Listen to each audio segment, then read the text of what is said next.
Almost forgot. The magnet's in place. Alright, so I was gonna originally do my video Monday night and post it for today, this morning, but good thing I waited because there was some pretty groundbreaking news today, and that was Mike Trout is supposedly getting a 12-year, $430 million extension. If I thought Machado's $300 million and Harper's $330 million were a lot, yeah, Mike Trout just basically slapped them both in the face with his fishiness. Mike Trout sort of perplexes me a little bit. He is the best player, like, without a doubt. His defense, his hitting, he's a five-tool player. The Angels have only been to the playoffs once, and they got swept.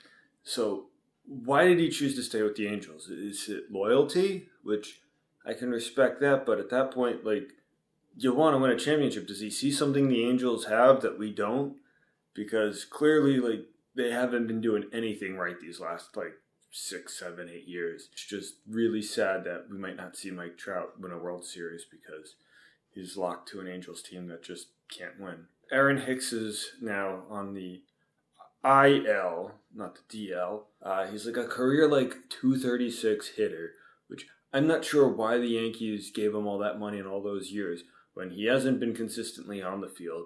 And when he is, he's not really that good of a player. He's like a Brett Gardner with a little bit more power. And you know how much I've had my problems with Brett Gardner, but I don't know. I'm not understanding what Cashman's doing at this point, so we'll have to see. Hopefully something will come out of that.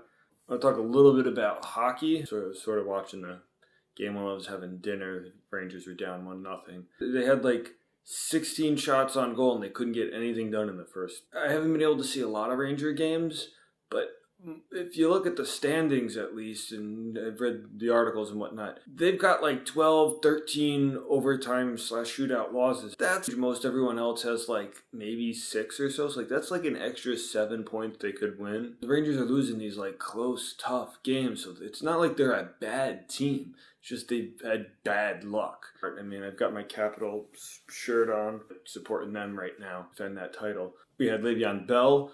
The former Pittsburgh Steeler is now a New York Jet. He held out all last year, and the Jets were in need of a good running back because the last 4 or 5 years they've had a different running back lead them in most rushing yards. I know we saw with Mark Sanchez when he had the help with the running backs that the Jets did pretty well. They went to back-to-back AFC championships, and I was excited to see that, but once they switched when they got LaDainian Tomlinson for that second year, they made him more of that third down back. The Jets were in trouble because Sanchez couldn't handle it. So I don't know if Darnold is going to be able to do that, but now that he's got an established running back, hopefully Bell's what he was in Pittsburgh, and he could take that big pressure and load off that and be a big explosive weapon, especially that Gase likes to sort of have those short little passes there. You know how dangerous Bell is. I know my dad knows how well it is because he's a Pittsburgh fan. But with the Boston Celtics, they're still scaring me. I thought there was going to be a lock for at least 55 wins, probably 60 wins, and they might barely get to 50. And it's scaring me that this team chemistry that was so good last year, these guys are just overthinking things. It's just not looking good for them, and I'm really worried that they might just get swept. I hope they don't. I hope they win it out. But Kyrie Irving's been dropping 30-point games the last 4 or 5 of them, and some of them it's been enough, some of them it hasn't, and things just aren't clicking. They're not firing on all cylinders like I thought they would. Playoffs are a different thing, so maybe they're just playing everybody and then boom, they're going to be lights out in the playoffs. Who's not going to be in the playoffs is LeBron James. I mean, the Lakers last year have the same win percentages they do currently, so I mean, LeBron clearly hasn't done anything to help these Lakers. I mean, yeah, he might not have any help of it. He's been on teams where he really didn't have that much help either, but man, this is just...